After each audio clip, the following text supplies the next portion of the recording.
l'honneur de te dire bienvenue dans la cour des grands.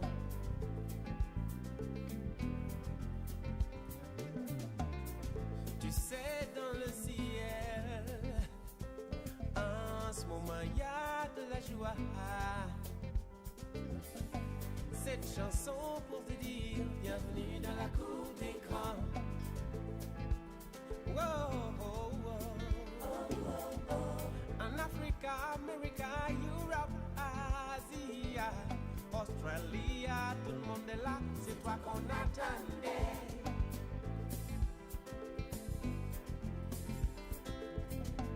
En Afrique, Amérique, Europe, Asie, Australie, tout le monde est là, mais où t'étais passé hier?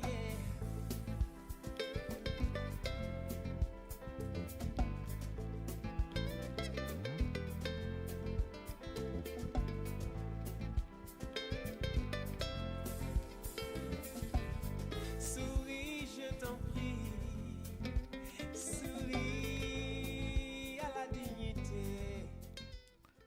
Bonsoir et bonsoir à tous et bienvenue à cette autre édition de votre programme, de votre émission Didasco. Didasco qui est une émission d'enseignement des Saintes Écritures dans l'optique de nous amener à la cerner, de nous amener à la comprendre, de nous amener également à savoir comment l'utiliser dans l'optique de pouvoir profiter au maximum de tout ce que Dieu, dans son amour, a mis de côté pour nous.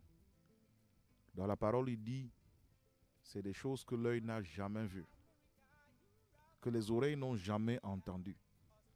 C'est des choses qui ne sont jamais montées dans le cœur d'un homme. Il dit, voilà les choses que moi, l'Éternel, j'ai mis de côté pour ceux qui m'aiment. Mesdames et messieurs, je suis le révérend Dr Méga Pierre Duplex. Ce soir encore, je me fais un immense plaisir de me joindre à vous afin que pendant 1 heure de temps, que nous puissions nous mettre à la disposition du Seigneur, que nous puissions véritablement laisser son esprit nous conduire, car c'est ce que Jésus-Christ a dit. Il dit, quand le Saint-Esprit viendra, il vous conduira dans toute la vérité. Donc nous voulons nous laisser conduire pendant ces 1 heure de temps. Nous voulons laisser le Seigneur nous prendre par la main et nous accompagner dans les méandres de sa parole, afin d'aider chacun d'entre nous de se faire une idée précise, une idée fixe de la pensée du Seigneur. Il dit, vous connaîtrez la vérité et la vérité vous affranchira. Nous allons nous recommander à lui dans la prière et après ça, nous allons souffler un instant et commencer notre programme. Père, nous voulons élever ton saint nom, t'apprécier, te dire infiniment merci. Nous sommes là grâce à toi. Nous avons vécu cette journée grâce à toi. Nous sommes montés, nous sommes descendus et nous avons pu le faire avec succès grâce à toi. À un moment comme celui-ci, nous t'exprimons notre gratitude, notre reconnaissance. Je veux te dire merci pour moi qui suis là. Je veux te dire merci pour Barthélemy. Je veux te dire merci pour tous les autres qui, à la maison maintenant, sont en train de partager ce moment avec nous. Puisse ton esprit descendre du trône de ta grâce, couler sur cette radio, couler sur tous ceux-là qui sont en train de nous suivre afin que ce soir, que tu atteignes tes objectifs dans la vie de chacun d'entre nous. Nous continuons à disparaître dans le sang merveilleux que tu as versé sur la croix. Est-ce que nous croyons que ta parole dit la vérité? Tu dis que par ton sang, tu effaces tout acte dont les ordonnances nous condamnent et qui subsistent contre nous. Que ta volonté se fasse, que ta volonté s'accomplisse, que ton Saint-Esprit vienne et qu'il glorifie ton nom pendant ce moment. Père, j'ai prié au nom de Jésus-Christ de Nazareth. Amen.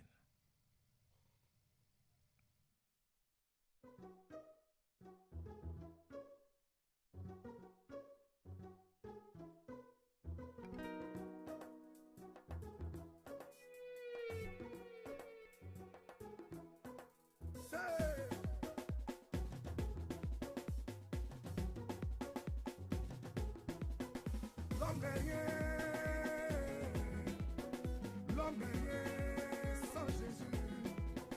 L'homme n'est rien. L'homme n'est rien sans Jésus.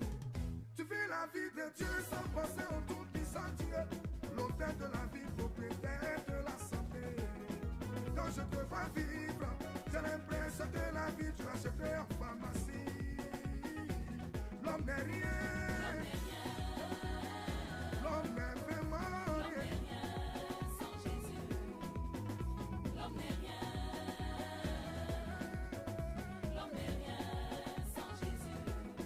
On te parle de Dieu, tu dis on verra ça plus tard. Jésus revient bientôt, ça aussi tu dis c'est un slogan. Dans ta vie à Jésus, ma vie c'est ma vie. Je ferai ce que je veux, arrêtez de m'embrouiller. On est une fois et on vit une fois. Laissez-moi bien profiter de ma vie. L'homme Qui est Jésus? Qui est Jésus là? Je m'en fous de Jésus. Mais de laisser, moi de laisser la peuple voler sur Jésus. l'homme n'est rien. L'anophobe, l'homme n'est vraiment rien. J'espère que vous n'êtes pas de ceux-là qui disent effectivement qui est Jésus, je m'en fous de Jésus. Ce serait une erreur capitale. Ce serait décider véritablement de foutre votre vie en l'air. Parce que de la même manière que nous ne pouvons pas exister sans respirer, Jésus est l'air que nous pouvons respirer sur le plan spirituel.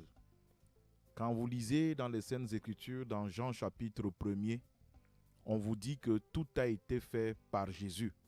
Rien de ce qui a été fait n'a été fait sans lui. Donc, il est impossible pour quelqu'un de se passer de lui. Nous avons une nouvelle semaine qui a démarré aujourd'hui, qui s'achèvera samedi. Et nous serons là chaque soir de 21h30 à 22h30 pour travailler ensemble avec le Seigneur à méditer sa parole. Je voudrais saisir rapidement l'opportunité pour apprécier Dieu, pour tous ceux-là qui ont réagi déjà dans le cadre de cette émission, tous ceux qui ont pris attache avec moi via les SMS, tous ceux qui m'ont appelé, tous ceux-là même qui se sont donné la peine d'arriver jusque là où je suis. Je voudrais bénir le Seigneur pour chacune de vos vies ce soir. Je voudrais comme ça célébrer ceux qui sont du côté de Mbalmayo, Kouaban, Barrière. Je voudrais apprécier Dieu pour ceux qui sont à Oyomaban. Je voudrais apprécier Dieu pour Maxime. Je vais apprécier Dieu pour Thierry. Je vais apprécier Dieu. C'est vrai, tous les noms ne vont pas me revenir là tout de suite, mais avec le temps, je crois que je vais pouvoir mémoriser tout le monde. Je vais apprécier le Seigneur pour la maman d'Ismaël. Je veux apprécier le Seigneur pour tous ceux-là et même également qui se sont donné la peine par rapport au projet de lecture de la Bible que nous avons lancé. Il était question de lancer un forum sur WhatsApp et j'étais en train de dire que tous ceux qui étaient intéressés, n'est-ce pas, de participer à un programme de lecture de la Bible en groupe, de manière à ce que si les uns et les autres avaient des difficultés, ils pouvaient poser leurs problèmes sur le forum et j'allais me faire un plaisir extraordinaire d'apporter de la lumière avec la grâce que Dieu me donne. Je bénis le Seigneur pour ceux qui ont réagi parce que le forum existe déjà. Et le forum également a déjà beaucoup de personnes qui ont commencé la lecture de l'évangile de Jean et qui lisent chaque matin et qui certains posent même leurs problèmes sur le forum et on échange. De la même manière, je voudrais renouveler cette interpellation ce soir. Peut-être tu veux également faire partie de cette plateforme pour qu'ensemble nous puissions travailler à la lecture de la parole de Dieu. C'est très simple. Tu m'envoies via SMS ton nom et ton numéro de téléphone WhatsApp et je vais t'introduire sur la plateforme et ensemble on va travailler. Le souci effectivement c'est que la plateforme grandisse au maximum et que ce soit comme on le dit, une plateforme qui peut faciliter la tâche aux uns et aux autres. Je sais que nombreux sont ceux-là qui veulent lire la Bible, qui veulent vraiment la comprendre, mais parfois ne savent pas comment s'y prendre, ne savent pas comment marcher. Parfois même certains manquent qui les accompagne pour les orienter. En fait, la plateforme veut répondre à tous ces soucis-là, pouvoir vous fournir l'accompagnement, vous fournir des personnes qui vont faire ce travail avec vous et également des personnes qui vont vous aider à comprendre ce que vous êtes en train de lire. Donc, également, je voudrais dire que il est prévu dans le cadre de ce forum-là qu'à la fin de la lecture d'un livre, à la fin de la lecture d'un livre, nous allons programmer le samedi qui suit directement une rencontre. C'est-à-dire que là, nous allons nous rencontrer un samedi et nous allons retravailler le livre en entier. C'est-à-dire, avant de passer à un nouveau livre, nous allons travailler ensemble ce samedi-là le livre que nous avons lu. Par exemple, comme nous sommes en train de travailler l'évangile de Jean, dès que nous allons arriver au dernier chapitre de l'évangile de Jean, le samedi qui suit là, nous allons nous retrouver et à partir de 10h et nous allons retravailler tout l'évangile de Jean. Je vais essayer d'attirer l'attention sur les points les plus importants dans ce livre. Et effectivement, ce sera aussi l'opportunité pour ceux qui ont étudié le livre de remettre sur la table, n'est-ce pas, les difficultés qu'ils ont rencontrées. Et là, face à face, nous allons pouvoir retravailler ce qu'on a lu, retravailler ce qu'on n'a pas compris, pour que, en passant à un nouveau livre, qu'on se rassure que chacun a saisi au maximum le livre que nous avons travaillé. Donc nous voulons nous donner cette peine-là, donner du temps à l'Éternel de nous aider à maîtriser la parole de Dieu. Je crois qu'à la fin, en faisant ce travail, dans quelques années, toi qui ne maîtrisais pas grand-chose à la parole de Dieu, tu vas réaliser que tu maîtrises beaucoup de choses. Cela dit, nous voulons revenir dans le vif du sujet. À l'entame de cette émission, nous sommes encore en train de poser les fondements, je l'ai dit. Nous sommes encore en train de poser les fondements. On n'a pas encore fini avec ce qu'on voulait dire sur qu'est-ce que la parole de Dieu, qu'est-ce que la Bible. Et nous voulons davantage également évoluer un peu aujourd'hui.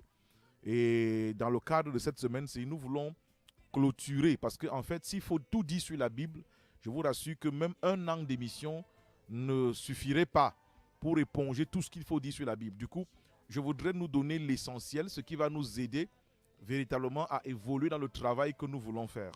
Donc, je voudrais également dire que pour le moment, on a travaillé à saisir que la Bible contient différents types de connaissances. On parlait des connaissances. On avait lu Osée 4, verset 6, où le Seigneur disait « Mon peuple périt parce qu'il lui manque la connaissance ».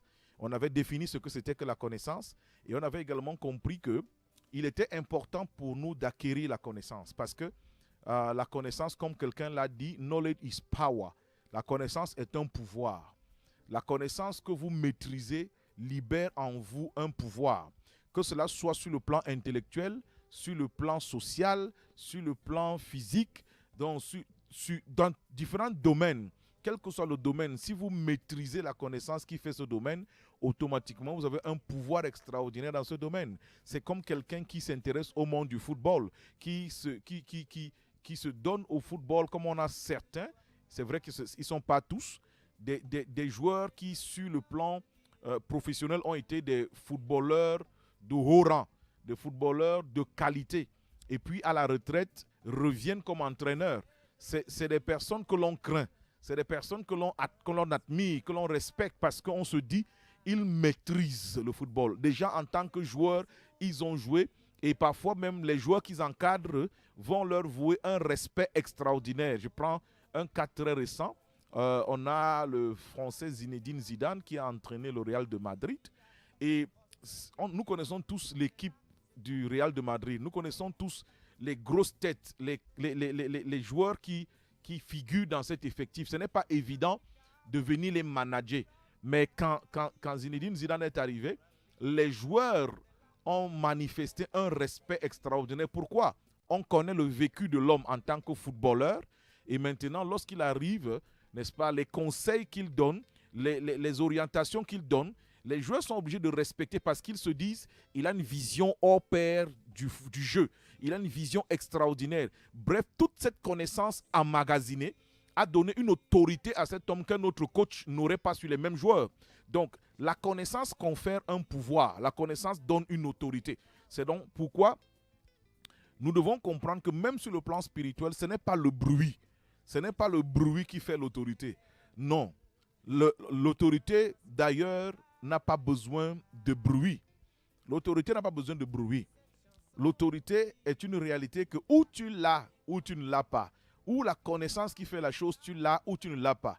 Si tu ne l'as pas, alors donne-toi la peine d'aller travailler, d'aller chercher et acquérir la connaissance. Parce que c'est elle qui va te discerner un pouvoir. Le Seigneur Jésus dit, vous connaîtrez la vérité. Donc la vérité est là. Mais elle peut se frotter même à toi et tu ne bénéficies de rien. Parce que Jésus passait dans les rues de Jérusalem. Jésus passait dans les marchés. Il se frottait à des gens. Mais rien ne se passait dans leur vie. Rien ne se passait dans leur vie. Pourtant, c'était Jésus, rempli de la puissance d'en haut, rempli de la toute-puissance de Dieu. Mais il se frottait à des gens et rien ne se passait. C'est pourquoi le jour où il a été touché par cette femme qui avait connu une perte de sang pendant 12 années de sa vie, cette femme s'est dit, je m'en vais vers Jésus. Je sais que si je touche même le pan de son vêtement, je serai guéri. Elle avait une foi extraordinaire, une assurance infaillible. Et elle s'est approchée de Jésus, en Bible précise, par derrière. Elle a touché le pan du vêtement et la Bible dit, à l'instant même, elle a été guérie. Pourtant, quand Jésus s'est arrêté, il dit, quelqu'un m'a touché. Pierre qui était à côté a dit, mais Seigneur, comment tu peux dire quelqu'un m'a touché? Tu es dans la foule, tout le monde est en train de te toucher. Et il a repris, quelqu'un m'a touché parce que j'ai senti un pouvoir qui est sorti de moi. Jésus a senti une puissance qui est sortie de lui. Donc il témoigne et confirme que à l'intérieur de lui se trouvait une puissance, un pouvoir qui pouvait sortir de lui et se manifester, n'est-ce pas, autour de lui. Et cette femme avait réussi à faire sortir un pouvoir de sa vie. Pourquoi est-ce que tous ceux qui touchaient Jésus dans la foule n'ont pas fait sortir une puissance de lui? Mais cette femme qui est venue même par derrière a réussi à le toucher et une puissance, comme il dit, un pouvoir est sorti de lui. Donc il faut qu'on comprenne que il y a des principes, il y a des critères qui sont capables de pouvoir faire sortir de Jésus le pouvoir et la puissance. Nous devons savoir que la parole de Dieu que nous avons à la maison là, et que nous négligeons d'une manière vraiment extraordinaire là, ce livre contient une puissance qui est la puissance même de Dieu. Ce livre contient un pouvoir qui est le pouvoir même de Dieu. Vous allez voir que dans les milieux ésotériques, dans les sectes pernicieuses, il y en a qui, pour manifester un certain type de pouvoir et de capacité, il y a des livres qu'on leur demande d'étudier. Des livres qui parfois sont vendus à prix d'or. Si bien que s'ils vous disent à combien ils ont acheté un livre, vous n'allez pas en revenir. Mais c'est en étudiant ces livres, c'est en étudiant ces bouquins, qu'à un moment, ils commencent à manifester des capacités qu'un homme naturel ne manifeste pas. Ça veut dire que dans ces livres-là, également, il y a certains pouvoirs qui certes ne sont pas des pouvoirs divins, mais des pouvoirs sataniques et démoniaques, mais le travail reste le même. Pour acquérir ce pouvoir, pour acquérir ces capacités, il faut étudier, il faut apprendre. Il faut se donner la peine d'étudier ces livres, de comprendre ces livres, de maîtriser ces livres. C'est la raison pour laquelle le Seigneur dit donc que vous connaîtrez la vérité et la vérité vous affranchira. Donc, si la vérité est devant toi et tu ne la connais pas, tu resteras esclave. Tu resteras esclave. Dieu nous a donné la vérité, mais il dit, votre responsabilité, c'est vous donner la peine de connaître cette vérité-là, de travailler afin de la maîtriser. Si vous ne vous donnez pas la peine, si vous ne prenez pas la responsabilité qui est la vôtre, de vous mettre à l'étude de la parole, alors la connaissance qui est à l'intérieur, vous n'allez jamais expérimenter son pouvoir. Vous n'allez jamais le faire. C'est pour ça qu'il dit dans Josué 1er au verset 8 et 9 que ce livre de la loi ne s'éloigne point de ta bouche. Il dit médite le jour et nuit. Agis fidèlement selon tout ce qui y est écrit. Il dit car c'est alors que tu auras du succès, c'est alors que tu réussiras. Dans le psaume 1er, verset 1 à 3, il dit la même chose. Heureux l'homme qui ne marche pas selon le conseil des méchants, qui ne s'assied pas en compagnie des moqueurs, qui ne s'arrête pas sur la voie des pécheurs. Il dit, mais qui trouve son plaisir dans la loi de l'Éternel. Et il la médite jour et nuit. Il dit qu'il est comme un livre il est comme un arbre qu'on a planté près d'un courant d'eau. Il dit que son feuillage ne flétrit pas. Il dit qu'il donne son fruit en sa saison. Et enfin, il dit tout ce qu'il fait lui réussit. Donc tu peux mener ce type de vie-là. Tu peux mener cette vie où tout ce que tu fais te réussit. On va remarquer que toi là, tu n'as jamais entamé une chose qui a échoué. Mais tu ne peux manifester ce type de vie que si tu te donnes la peine d'étudier, de méditer la parole, de la comprendre et de la mettre en pratique dans ta vie. si tu ne te donnes pas cette peine-là, alors tout restera simplement des idées. Des idées. Tu ne manifesteras jamais le pouvoir. Il y a 2 textes bibliques qui se trouvent, l'un dans Genèse chapitre 41 et l'autre dans Daniel au chapitre 2.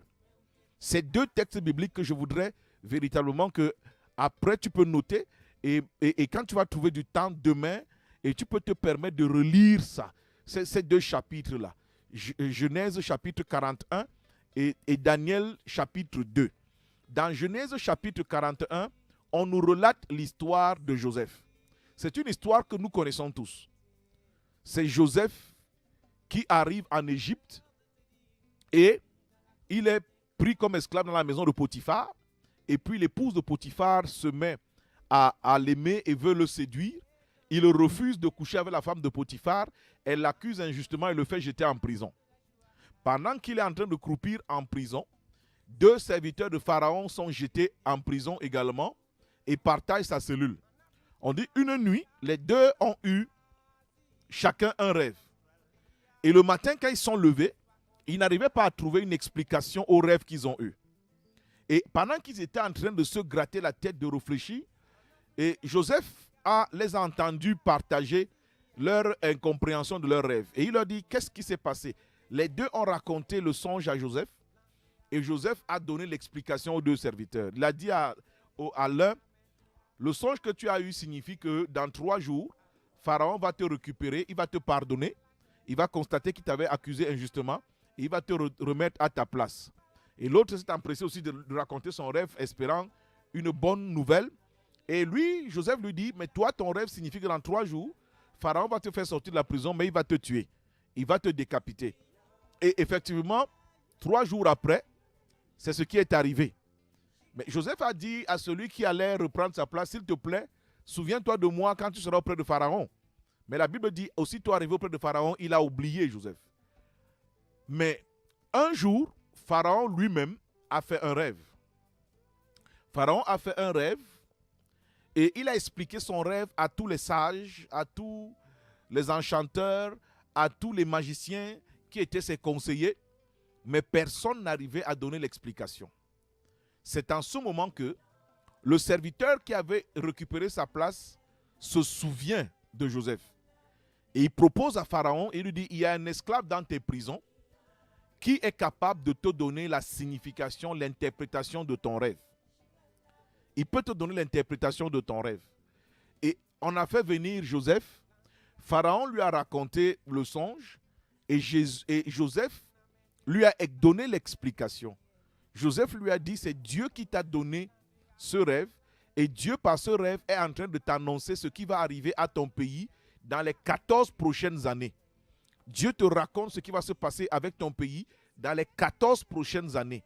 Tu as 7 années où Dieu va donner l'abondance à ton pays et après 7 années d'abondance, il y a 7 années de sécheresse qui vont venir effacer l'abondance qu'il y avait dans ton pays.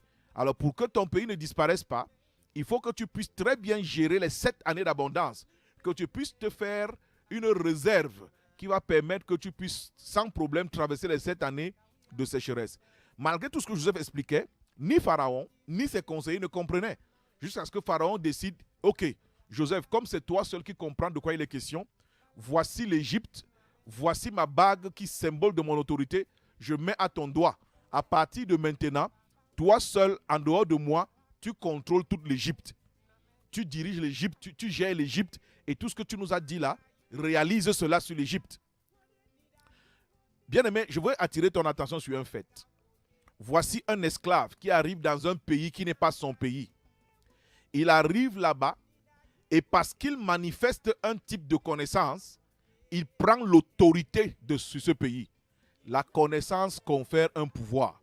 La connaissance donnera toujours un pouvoir. Il y a un type de connaissance qui libère un type de pouvoir. En fait, dans les Saintes Écritures, je l'ai dit la dernière fois, la semaine passée, on rencontre 4 dimensions de connaissance dans la Bible. 4 dimensions de connaissance.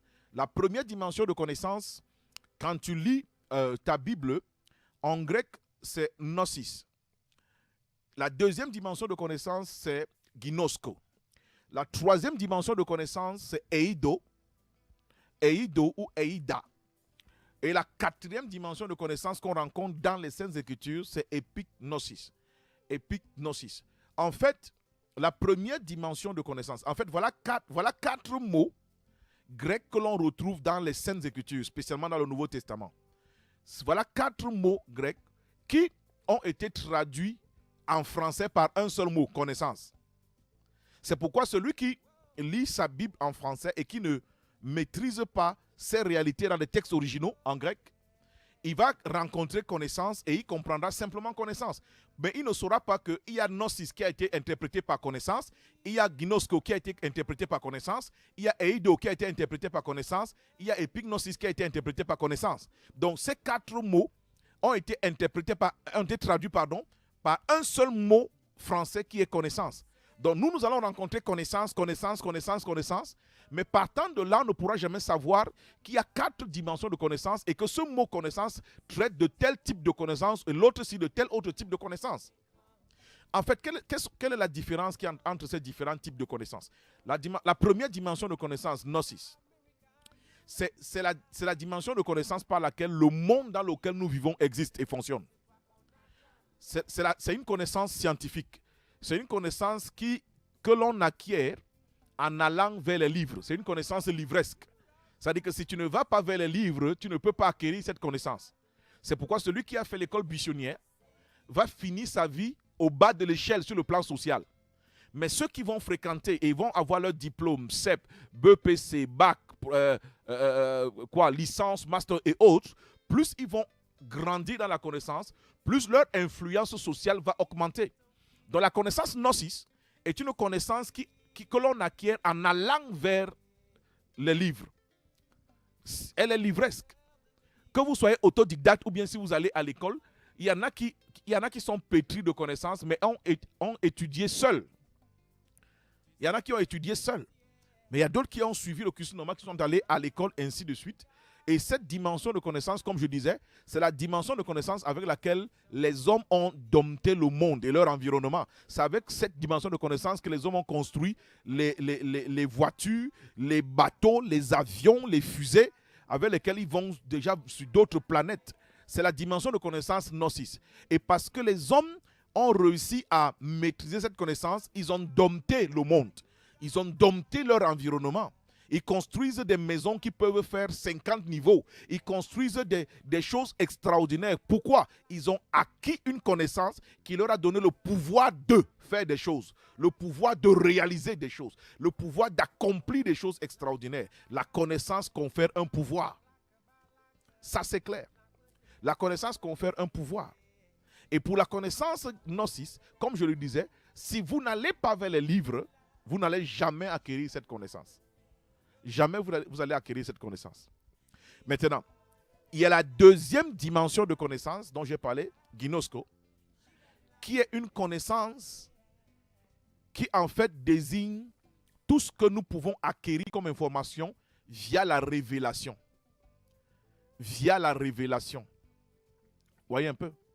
Si je reviens un peu avec la première dimension de connaissance, gnosis, il y a quelque chose, comme je dis, c'est une connaissance scientifique. Et on nous a appris même depuis l'école primaire, la science c'est l'observation, l'analyse et l'interprétation d'un certain nombre de choses. C'est pourquoi le scientifique a besoin d'avoir la chose qu'il va étudier. Si le scientifique a la chose qu'il va étudier à sa portée, alors il va observer la chose, il va analyser la chose, il va interpréter ses analyses et il tire ses conclusions. Donc, c'est aussi pourquoi j'ai coutume de dire, peut-être ça pourra choquer certaines personnes, mais je suis tenu de le dire parce que c'est la vérité. J'ai l'habitude de dire que tous ceux qui sont allés dans des écoles théologiques ont acquis des connaissances théologiques. Le Dieu qu'ils connaissent théologiquement n'est pas le Dieu qui a fait les cieux et la terre. Parce que on vient de dire que la connaissance gnosis est une connaissance scientifique. C'est pourquoi, dans la théologie, on va trouver des sciences humaines, on va trouver des sciences, on va trouver... Et comme je dis, la particularité de la science, le fondement, c'est quoi? C'est l'observation de faits, l'analyse de faits, l'interprétation de faits. Vous voyez un peu, si le scientifique n'a pas l'objet qu'il faut étudier sous ses yeux, il procède, n'est-ce pas, par des suppositions. Il va commencer à procéder par des suppositions. Maintenant, quand il faut supposer, franchement, tout le monde peut supposer. C'est pour ça que, par exemple, en mathématiques, on avait toujours cette formule « supposons que ». Supposons que. C'est parce qu'en fait, là, l'élément dont on parle n'est pas, on ne le tient pas. On ne l'a pas. On ne peut pas l'analyser comme on analyse le sang, par exemple, pour voir microbes à l'intérieur, ainsi de suite. Donc, on est obligé de supposer. Bon, maintenant, quand je dis que le théologien parle d'un Dieu qu'il ne connaît pas, c'est parce que puisque toutes ces sciences, parce que théos, logos, qui a donné le mot théologie, c'est deux mots en fait. Théos qui est Dieu, logos qui est science. Donc c'est la science qui étudie Dieu. Mais nous savons très bien que dans Jean chapitre 14, verset 4, la Bible déclare Dieu est esprit. Dieu est esprit. Il n'y a pas de microscope au monde qui observe les esprits. Il n'y a pas de microscope qui permet d'observer Dieu, d'analyser Dieu, d'interpréter Dieu. Non, il n'y en a pas. Et les théologiens eux-mêmes sont d'accord avec cela. Je m'y suis frotté un peu, c'est pour ça que j'en parle tranquillement. Le théologien va te dire effectivement que oui, c'est vrai, je ne peux pas voir Dieu, je ne peux pas observer Dieu. Mais Dieu nous a dit qu'il a fait l'homme à son image et selon sa ressemblance. Ça veut dire que si je dois étudier l'homme, alors je peux comprendre qui est Dieu. Puisque Dieu dit qu'il a fait l'homme à son image et à sa ressemblance. Donc, si on procède par réciprocité, on va se dire que, ok, je ne peux pas voir Dieu, mais je peux voir l'homme. Et Dieu dit qu'il a fait l'homme à son image. Je dis, je suis d'accord. Je suis d'accord que ça marche comme ça. Sauf que, dans Genèse au chapitre 3, l'homme que Dieu a fait à son image, dans Genèse chapitre 1, l'homme a péché contre Dieu. Et en Genèse chapitre 5, on nous dit que quand Adam a commencé à faire ses enfants, il a commencé à faire ses enfants et il n'était plus à l'image de Dieu, mais à l'image d'Adam qui était pécheur. En fait, ce que je veux dire, c'est quoi? C'est que l'homme que les théologiens étudient aujourd'hui n'est plus à l'image de Dieu, n'est plus à la ressemblance de Dieu. Parce qu'entre-temps, quand il a péché, la Bible dit qu'il a perdu l'image de Dieu, il a perdu la ressemblance de Dieu. Donc tout ce qu'on étudie, tout ce que la théologie a étudié depuis, avec la psychologie, avec l'anthropologie, avec toutes ces sciences humaines qui accompagnent le cursus du théologien, hein, toutes ces sciences, l'homme qu'on étudie là est un homme imparfait. C'est un homme qui a échoué depuis Genèse 3. Donc, si ce que j'étudie est déjà un échec, le résultat sera un échec. C'est pour ça que les théologiens qui sont le fondement de toutes les religions qu'il y a sur terre aujourd'hui, c'est la raison pour laquelle aucune religion n'a réussi à transformer l'être humain depuis que les religions existent sur terre. Aucune religion ne peut transformer un homme. La religion fabrique des hypocrites. La religion va te dire un ensemble de rites, respecte ça, pratique ça. Mais au fond, l'homme reste méchant. Au fond, il reste quelqu'un qui est capable de te faire quelque chose d'horrible. Mais pourtant, il a tel titre dans sa religion. Pourtant, il a tel titre dans sa religion. La religion ne peut pas sauver. Pourquoi? Parce que ceux qui ont posé les fondements de la chose, que sont les théologiens, ont étudié quelque chose qui est faux. L'homme avait déjà péché. L'homme avait déjà péché. Donc c'est pour ça, quelle que soit la religion, nommez n'importe quel type de religion, il n'y a aucune qui peut transformer un homme. C'est pour ça qu'on a des religions dans ce monde, mais le monde continue d'aller de mal en pis. Mais le monde continue à être, on voit se manifester l'égocentrisme, l'égoïsme, qui amène l'homme à massacrer tout un peuple pour pouvoir se garantir, n'est-ce pas, certaines richesses. Mais si tu vas écouter, il a des titres extraordinaires dans telle religion, dans telle autre religion, dans telle autre religion. La religion ne sauve pas un homme. La religion fabrique un hypocrite. Donc, Dieu seul a la capacité de faire d'un homme, une créature nouvelle. Lui seul. Donc c'est pour ça que je dis, aucun théologien sur la surface de la terre ne connaît Dieu. Il connaît ce qu'il a étudié dans ses sciences. Mais ce qui est dans ces sciences-là, ce n'est pas Dieu. C'est un homme qui a échoué. Parce que le théologien a dit oui, j'étudie quand même l'homme parce que Dieu a dit, il l'a fait à son image. Je dis oui, c'est vrai dans Genèse chapitre 1, c'est vrai dans Genèse chapitre 2. Mais à partir de Genèse chapitre 3, le péché de l'homme l'a amené à perdre l'image de Dieu et la ressemblance de Dieu. Donc ce que les théologiens et les thèses que tous les théologiens des différentes religions qui existent ont pondu depuis la nuit des temps, tout est faux. Tout est faux. Parce que parti sur des bases qui sont fausses. Donc c'est pourquoi il n'est pas étonnant que quelqu'un qui appartient à telle religion, qui a telle responsabilité, que l'on respecte, que nous respectons à cause de son titre, soit capable de manifester une vie qui est une vie horrible, pécheresse, une vie qui ne peut pas être donnée en modèle à une société. Il faut qu'on se comprenne là. Et maintenant, cela permet également de comprendre que la première dimension de connaissance, gnosis, c'est à cette dimension de connaissance qu'appartient la théologie. Comme tous les autres logiques qui existent dans la création. Maintenant, je dis au-dessus de la dimension de connaissance gnosis, la toute première là, il y a la seconde qui est ginosko. Et ginosko définit ici toute connaissance que l'on acquiert par révélation.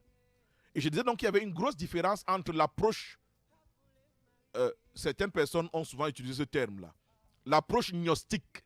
En fait, ça vient de gnosis. Bon, certains ont cru qu'ils peuvent épater les gens avec. Ils parlent du gnosticisme, ainsi ils sont des gnostiques, ils sont dans la gnose, et ainsi de suite. En fait, ils sont en train de dire qu'ils ont accès à certains types de connaissances qu'ils acquièrent en cherchant dans des livres. Parce que la connaissance gnosis est livresque, elle est scientifique. Il y a des documents qu'il faut aller consulter pour pouvoir l'acquérir. Donc, ces personnes peuvent épater les ignorants, mais ne peuvent pas épater ceux qui connaissent ce qui est au-dessus de ça, qui est ginosko. Et la connaissance ginosko, comme j'ai dit, elle ne s'acquiert pas en allant vers un livre. Non. C'est cette connaissance qui a été donnée à Pharaon dans l'histoire que je nous ai relatée dans Genèse chapitre 41. Pharaon a dormi, il a fait un rêve. Et il voit des choses dans ce rêve, mais il ne les comprend pas. À la base, Pharaon sait qu'il a reçu des informations. Et plus tard, quand Joseph viendra pour lui donner l'explication, Joseph dit très bien, c'est Dieu qui t'a parlé. C'est Dieu qui t'a dit ce qui va arriver à ton pays dans les 14 prochaines années. Donc, il y a certaines connaissances que Dieu a données à Pharaon à travers ce songe. Parfois, ça peut ne pas être à travers un songe. Parfois, ça peut être une vision que tu as.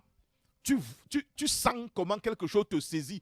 Tu es sûr que cette vision que je viens de voir, de faire, ce rêve, ce n'est pas anodin. Le genre que ça me secoue là, le genre que ça me prend là, je sens que certains disent que c'est prémonitoire. Je sens que ce n'est pas simple. En fait, parfois, ce n'est pas simple, en effet. Parfois, c'est une révélation que Dieu te fait. Parfois, ce n'est même pas par une vision. Parfois, tu es là et puis, tu sens que tu viens d'entendre quelque chose. Et ce que tu viens d'entendre te donne accès. Tu viens de comprendre quelque chose, en fait. Vous voyez? Dans Daniel chapitre 2, c'est la même chose. Le roi Nebuchadnezzar a fait un rêve. À cette période, Daniel aussi est esclave en Babylonie. Nebuchadnezzar fait un rêve et contrairement à Pharaon, Nebuchadnezzar fait son rêve et il oublie le rêve. Il appelle ses conseillers, les enchanteurs, les magiciens, les augures. En fait, c'est des gars qui côtoyaient des mystiques. C'est des gars qui avaient autour d'eux des gnostiques extraordinaires. Et il pose le problème sur la table de ces augures, de ces enchanteurs, de ces magiciens, de toutes ces personnes. Nebuchadnezzar dit, j'ai fait un songe. Et le songe que j'ai fait, tellement ça m'a secoué dans la nuit, que je sens que ce n'est pas simple. Mais il se trouve que j'ai oublié mon songe. Donc ce que vous allez faire, vous allez commencer par me rappeler mon rêve. Ensuite, vous me donnez l'explication de mon rêve. Vous savez, c'est gnostique autour de Nebuchadnezzar parce que la Babylonie, comme l'Égypte, c'est des nations qui étaient tellement compliquées sur le plan spirituel. C'est des gens qui ont pratiqué la magie à des niveaux qu'on ne peut même pas imaginer. Du moins, beaucoup aujourd'hui dans le monde se réclament de certaines magies venues d'Égypte, de certaines magies venues de Babylonie, ainsi de suite. Donc, ça veut dire que c'est des gars qui n'avaient pas froid aux yeux quand il fallait pratiquer. Donc, ils avaient accès à des connaissances extraordinaires. Vous allez, par exemple, vous en rendre compte lorsque Moïse, en son temps, quand il confronte Pharaon, et il dit « Libère mon peuple ». Pharaon dit que pourquoi est-ce qu'il veut libérer? Moïse jette le bâton par terre et son bâton devient un serpent. Pharaon a ri. Pharaon a demandé à ses magiciens, 3 de ses magiciens, jetez vos bâtons par terre. 3 magiciens de Pharaon ont jeté 3 bâtons par terre qui sont devenus 3 serpents sous les yeux de tout le monde. Donc c'est les gars qui pratiquaient à des niveaux extraordinaires et ils ne s'en cachaient pas. Ils ne s'en cachaient pas. Donc, mais je veux que tu comprennes que c'est des dimensions de connaissances. C'est des dimensions de connaissances qui libèrent différents types de pouvoirs à ceux qui ont reçu ça. Tu vois un peu? Donc c'est pour te dire également que lorsque Pharaon ou bien Nebuchadnezzar ont eu accès à la révélation, c'est la dimension ginosko. C'est la dimension ginosko. Je vais te faire comprendre qu'ils ont goûté à cette deuxième dimension. Mais pour arriver à la deuxième dimension, il faut déjà avoir maîtrisé la première qui est Gnosis. Et ça, l'Égypte avait maîtrisé ça. Et ça, la Babylonie avait maîtrisé ça. C'est pourquoi les 2 histoires que je raconte là concernent 2 peuples, 2 nations qui, à cette période-là de l'histoire, trônaient sur le monde. Pourquoi l'Égypte régnait sur le monde? Parce que la connaissance Gnosis avait permis à l'Égypte de construire des pyramides, de construire des monuments, de construire des chars, de construire des armes que d'autres nations, parce qu'ils n'avaient pas ce type de connaissance, n'avaient pas. Donc quand l'Égypte se levait contre une nation, tu ne pouvais pas leur résister parce qu'ils avaient une force de frappe extraordinaire. D'où venait cette force de frappe? De la connaissance gnosis qu'ils avaient maîtrisée. Ils pouvaient fabriquer et faire des choses qu'une autre nation ne pouvait pas faire. Même chose pour la Babylonie. La Babylonie, à l'histoire de Daniel, de trône sur le monde, règne sur le monde. C'est la raison pour laquelle, même si nous restons au niveau de la connaissance gnosis,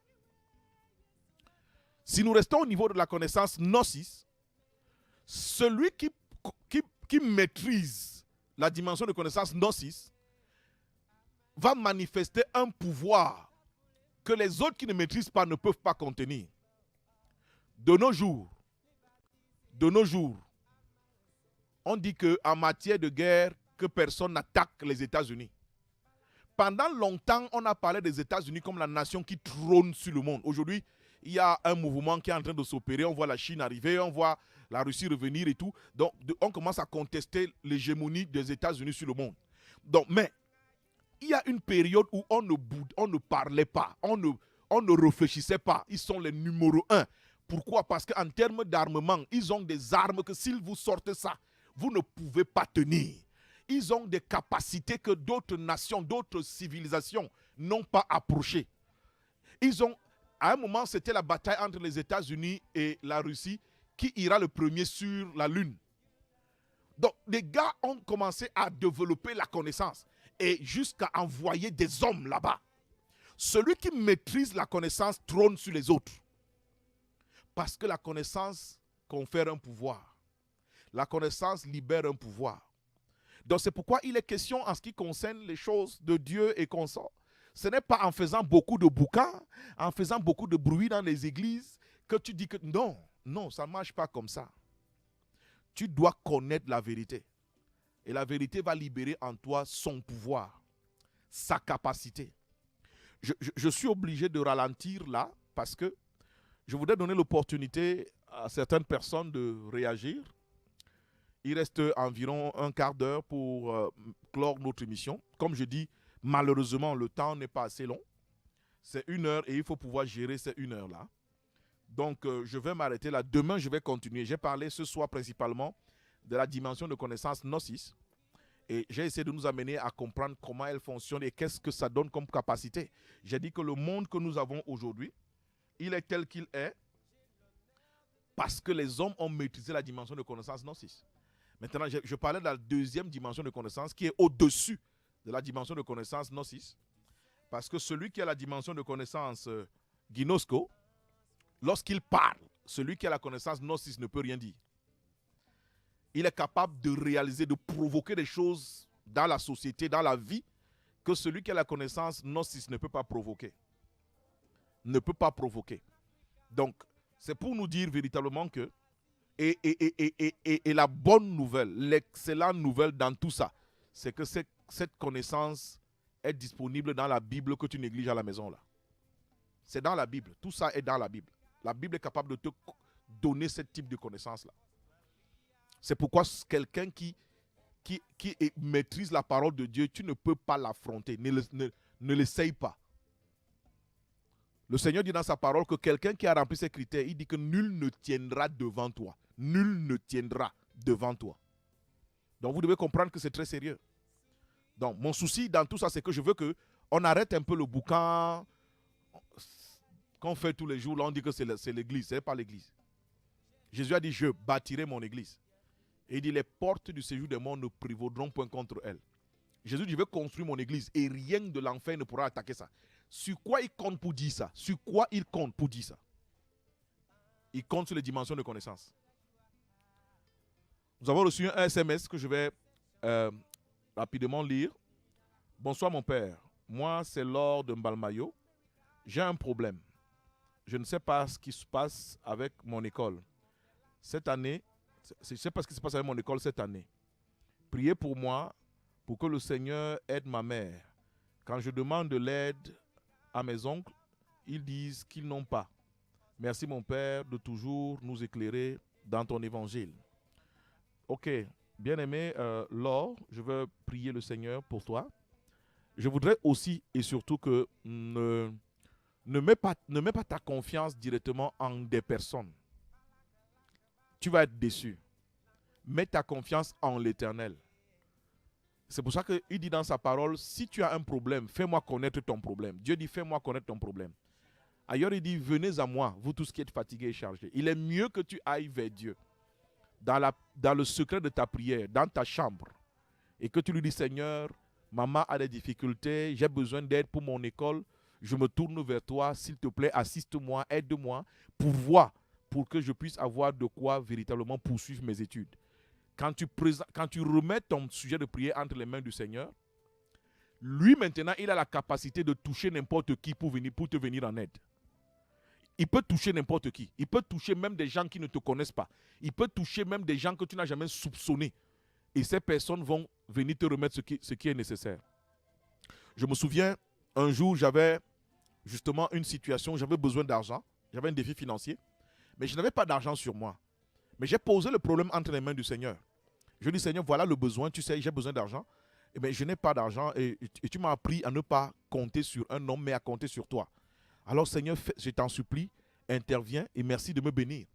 Et j'ai fini ma prière et le soir, je suis allé à l'église. Normalement, il y avait une réunion d'enseignement et je suis donc allé pour aller enseigner le peuple de Dieu. Et pendant que j'étais à l'hôtel en train d'enseigner, il y a un monsieur qui arrive et qui se tient à la porte de l'église et je ne le connais pas. Et il me fait signe.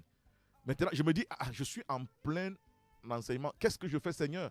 Le Seigneur me dit, je l'entends me dire, arrête-toi et va rencontrer ce monsieur. Alors je dis à l'auditoire, excusez-moi, je vous en prie, je sais que ce n'est pas coutume, mais excusez-moi, je dois rencontrer ce monsieur-là. Alors je m'en vais à l'extérieur, il me dit, c'est l'église, c'est vous le pasteur? Je lui dis oui. Il me sort une enveloppe, il me dit, ceci c'est pour vous. Je dis, mais ça vient de qui? Il dit, c'est moi. Mais il me dit que je ne sais pas. J'ai eu à cœur de faire ce paquet et pendant que j'étais en train de passer, j'ai entendu comment on était en train de prier et puis vous étiez en train d'enseigner. Je me suis dit, bon, peut-être c'est une église. Et j'ai entendu une voix qui me dit, va là-bas et donne l'enveloppe que tu as. Alors j'ai pris l'enveloppe, ok. Et je suis rentré à l'église, je suis remonté, n'est-ce pas, au pupitre. Et il se trouve qu'avant que la réunion ne commence, j'ai également partagé ce sujet avec les bien-aimés. J'ai demandé leur soutien dans la prière. Et ils ont prié avec moi. pour le montant. J'ai donné le montant que je voulais. Et quand ce monsieur tourne le dos, j'ai ouvert l'enveloppe sur l'hôtel, sur le pupitre. Et dans l'enveloppe, devinez quoi? Exactement le montant que j'ai demandé. Exactement le montant que l'église et moi avons demandé. Et je leur ai dit qu'on a demandé combien? Ils m'ont dit tel montant. J'ai sorti de l'enveloppe, j'ai dit voilà le montant. Ce monsieur, je ne le connais pas. Ce monsieur ne me connaît pas. Mais il dit que quelqu'un lui a dit, qu'une voix lui a dit, fais l'enveloppe, va donner ça là-bas. Donc c'est pour t'encourager, ma bien-aimée Laure, pour te dire, quand tu as un souci, ne pointe pas celui que tu crois qui va t'aider. Tu pourras être déçu. L'homme a des limites. Et parfois on dit à l'impossible, nul n'est tenu. Quelqu'un peut même vouloir t'aider, mais quelque temps avant ton arrivée, il a un incident. Ça va seulement coincer. Mais si tu te remets au Seigneur et tu poses ton problème au Seigneur, alors le Seigneur va toucher n'importe qui va t'apporter la solution. Donc c'est aussi pour encourager tous nos auditeurs, ceux qui nous écoutent, que quand vous avez un problème, ne pointez pas celui qui va vous aider. Vous allez commencer à détester les gens pour rien. Vous allez avoir des problèmes avec les gens pour rien. Vous allez estimer que non, l'autre est méchant, alors qu'en réalité, il était dans l'incapacité vraiment de t'aider. Mais si tu remets le problème entre les mains du Seigneur, lui maintenant qui peut toucher les cœurs, lui qui a le pouvoir sur tous les cœurs, il peut toucher n'importe qui va t'apporter la solution. Il peut même toucher des étrangers, des inconnus qui vont t'apporter la solution. Donc, à l'avenir, présentons la situation au Seigneur, faisons-lui confiance et il va agir. Donc, je vais prier pour toi, Laure, que le Seigneur te visite. Seigneur, je prie pour Laure. Tu vois le problème qu'elle a posé. Je voudrais m'associer à elle, m'associer à sa foi. Parce que tu dis dans ta parole que si deux s'accordent pour demander une chose, tu vas leur donner cette chose. Seigneur, je veux prier afin que les études de Laure, Seigneur, que tu te saisisses de ces études. Seigneur, que tu l'assistes véritablement. Elle qui a la soif, beaucoup n'ont même pas souvent le désir de fréquenter. Pour d'autres, même on est prêt à payer, mais ne veulent pas fréquenter. Mais elle a le désir de fréquenter. Elle a envie d'aller loin dans ses études. Seigneur, bénis sa détermination en ouvrant des portes inconnues, des portes même, Seigneur, que personne n'avait imaginées. Bénis-la financièrement. Ouvre les portes afin que, Seigneur, toute l'assistance nécessaire lui soit apportée, qu'elle fréquente comme tu as prévu, qu'elle arrive au niveau le plus élevé, de manière à pouvoir être une bénédiction pour beaucoup d'autres personnes demain, au nom puissant de Jésus. Seigneur, je veux prier afin que toute forme de malédiction, toute main étrange qui serait en train de vouloir la limiter, je commande que cette main soit jugée maintenant et brisée sur sa vie dans le nom de Jésus-Christ. Mon roi, je prie que toute activité des ténèbres qui avait bouché, Seigneur, son avenir et l'horizon, je commande que cela, Seigneur, soit détruit maintenant. Car tu as dit dans ta parole, dans Jérémie 29, 11, que tu connais les projets que tu as formés sur nous, des projets de paix et non de malheur, afin de nous donner un avenir et de l'espérance. Je prie que la vie de l'homme soit bénie. Je prie que sa maison, sa famille soit bénie. Je prie que les portes extraordinaires s'ouvrent à elle, Seigneur, au nom puissant de Jésus-Christ. Amen. Donc nous allons encore, s'il y a quelqu'un qui est prêt à envoyer son SMS, nous allons encore prendre, je crois, un SMS avant. Il a encore 5 minutes. Ok, on me fait signe qu'on a encore 5 minutes. Et tu peux envoyer ton SMS ou appeler au 6 99 71 74 71. Au 6 99 71 74 71, tu peux appeler et nous allons ensemble. Peut-être c'est lié à l'émission, lié à l'émission. C'est vrai que mon souci véritable, c'est vraiment par rapport à l'émission. Mais si tu as un souci particulier, alors ensemble, nous allons nous associer dans la prière pour demander la solution à l'Éternel. Nous allons, en attendant tout appel ou tout SMS, respirer, prendre une respiration, une ponctuation musicale pour respirer. Et à très bientôt. Que le Seigneur continue de vous bénir. L'amour est une personne qui a quitté le ciel pour la terre des hommes. L'amour est une personne qui a fait preuve de son amour par ses blessures d'amour. L'amour est une personne qui a goûté à la mort pour acheter les morts. L'amour est une personne qui a quitté le ciel pour sauver les hommes. Je t'aime, tu le sais, je dépends dans mon cœur, et mon cœur bouillon d'amour pour toi. Tu es mon yaya.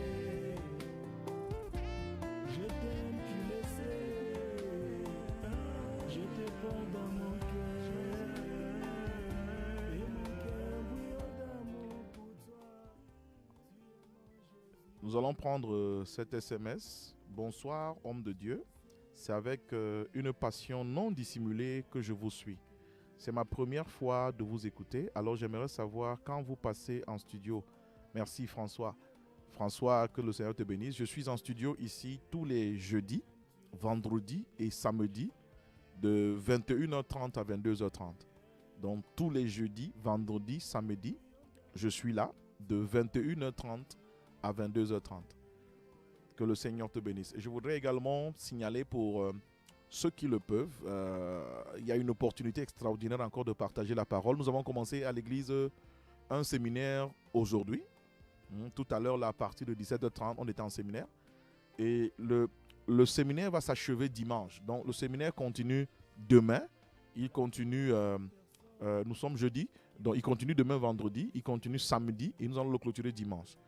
Et le thème de ce séminaire, c'est la solution de Dieu pour le salut d'un homme, d'une famille et d'une nation. Donc, qu'est-ce que Dieu a donné comme solution pour te permettre de manifester sa nature sur terre? C'est extraordinaire. Tous ceux qui étaient là ce soir ont été extraordinairement bénis. Mais tu peux aussi te joindre à nous. La communauté se trouve du côté d'Oyomaban, juste derrière le délégué du gouvernement. C'est-à-dire que vous arrivez au Carrefour Timi, ou alors, si vous venez d'Oyomaban, du côté d'Oyomaban, vous descendez au niveau de la Laverimbia. La Laverimbia, vous allez trouver des motos qui sont là. Vous prenez une moto et vous demandez qu'elle vous dépose à l'école maternelle et primaire Les Princes Intelligents. Si la moto vous dépose au niveau des Princes Intelligents, l'église est tout juste sur la droite. Elle est peinte en bleu et marron. Elle est peinte en bleu et marron. Pour ceux qui veulent saisir l'opportunité de ce séminaire. Maintenant, si vous venez du côté de... Vous pouvez encore descendre du côté de Carrefour Colbison, premier Carrefour Colbison.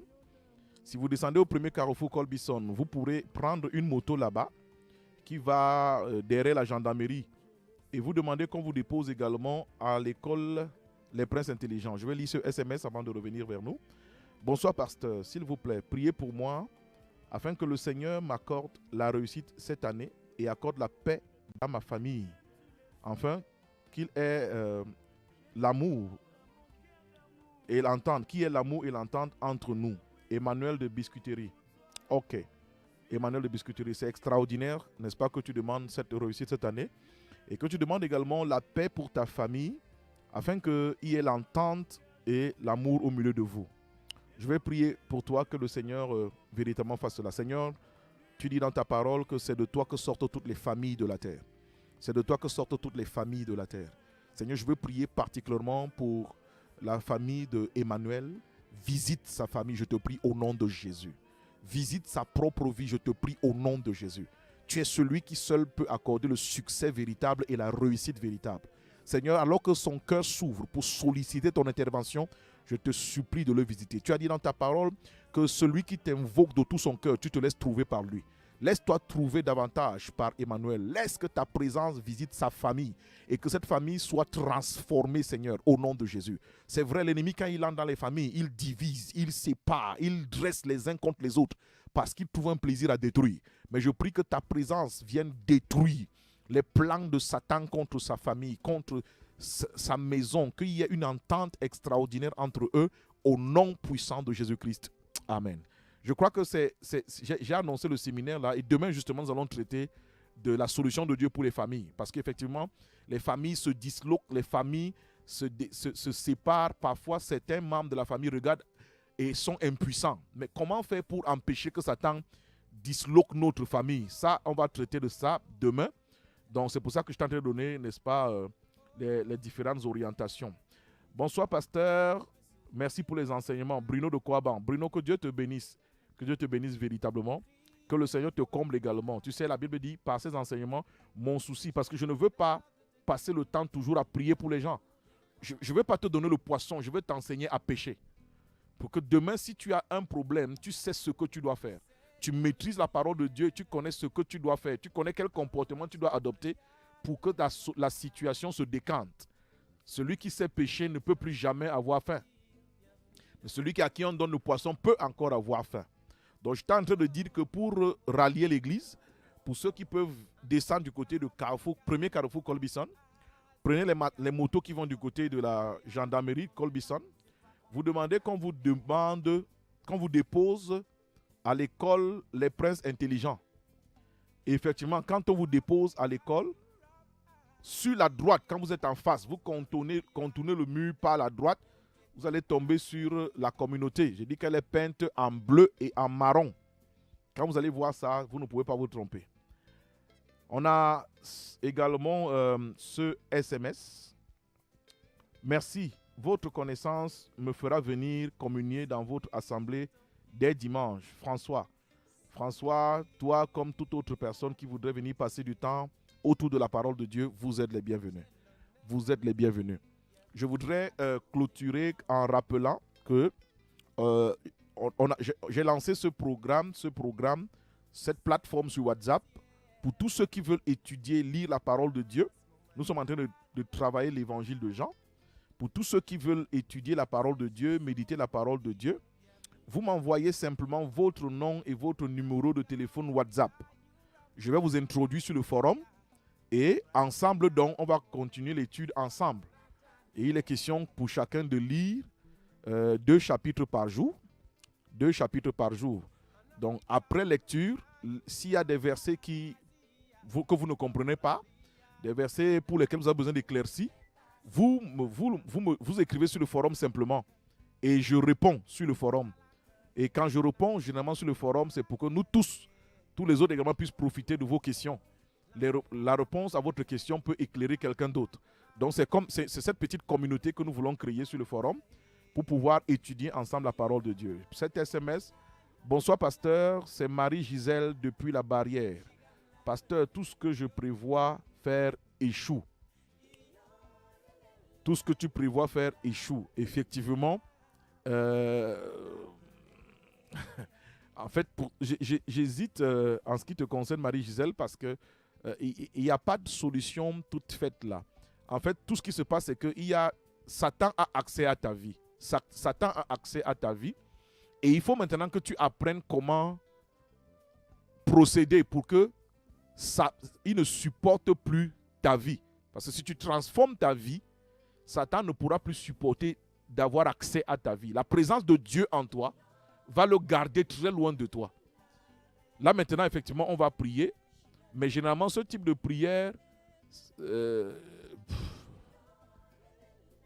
parce que quand tu pries, en réalité, la Bible nous enseigne que quand tu chasses un esprit, il part. Mais Jésus dit que l'esprit là va toujours revenir. Maintenant, quand il revient, il faut qu'il trouve que ta vie est déjà encerclée par la présence du Seigneur et il y a la connaissance dans ta vie qui garde ta vie. Maintenant, s'il revient et qu'il n'y a pas la connaissance qui garde ta vie, la Bible dit qu'il part chercher 7 autres démons plus méchants que lui. Et ils reviennent. Et Jésus lui-même de sa bouche dit que la condition de la personne sera pire que la première fois. C'est pour ça que je dis toujours, la solution est dans la connaissance. C'est pour ça qu'il a dit, vous connaîtrez la vérité vous affranchira. Donc, généralement pour ton cas, Marie, j'aimerais bien qu'on puisse se revoir. J'aimerais bien qu'on puisse s'asseoir. Je reçois à l'église les mercredis et les jeudis, de 10h à 13h. Je reçois à l'église mercredi et jeudi, de 10h à 13h. Si vous m'appelez n'importe quand, programme, vous voulez venir, informez-moi seulement. Pasteur, je vais arriver là-bas. Et quand tu arrives, on s'assied donc et à la lumière de la parole de Dieu en face de moi, je te montre comment tu peux donc résoudre ton problème. Parce qu'il y a certaines choses que je ne peux pas à l'émission, à la radio, en 1 minute. Vraiment, je n'ai pas beaucoup de temps. C'est pour ça que je dis, on va prier, Marie-Gisèle. Je vais même prendre ce sujet avec moi-même dans mes prières à la maison. Mais si tu peux véritablement te prendre des dispositions, on se rencontre et puis on échange par rapport à cette situation-là. Je suis arrivé au terme de l'émission de ce soir. Je voudrais dire merci à chacun d'entre vous qui m'a prêté ces délicates oreilles. Je voudrais prier que le Seigneur vous visite, que le Seigneur visite spécialement Marie-Gisèle encore, que le Seigneur répande sa grâce dans ta vie et que cet esprit maléfique qui passe son temps à déstabiliser ce que tu arrêtes, à déstabiliser ce que tu prévois, que sa main dans ta vie soit jugée et détruite maintenant dans le nom de Jésus-Christ. Je prie que le Saint-Esprit de Dieu libère sa présence en toi, qu'il te sépare de toute force, de toute présence qui vient frustrer ta vie, frustrer ton devenir au nom de Jésus-Christ. Je veux prier que ta vie soit plongée dans le sang de l'agneau et que la grâce de l'Éternel commence à te visiter et grandisse en toi chaque jour, afin que tu voies la différence dorénavant dans le puissant nom de Jésus-Christ. Je vais prier le Seigneur pour qu'il bénisse davantage notre bien-aimé Barthélemy, grâce à qui vous m'entendez à la maison. Il a fait des choses extraordinaires et à cause de cela, vous pouvez m'entendre à la maison. Je voudrais bénir également toute la radio NB1, afin que le Seigneur donne la grâce à cette radio d'accomplir des choses extraordinaires dans cette nation. Vous savez, un média a le pouvoir de transformer des populations. Que cette radio, que ce média fasse des choses extraordinaires, fabrique des Camerounais qui seront des bénédictions pour ce pays dans le nom puissant de Jésus-Christ. Sur ce, que le Seigneur vous bénisse. À demain, 21h30, 22h30, par la grâce de Dieu. Bonsoir à vous et à très bientôt.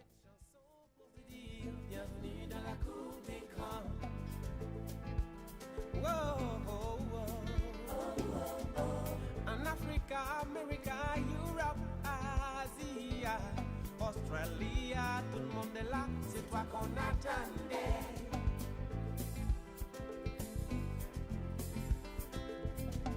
En Africa, America, Europe, Asia, Australia, tout le monde est là.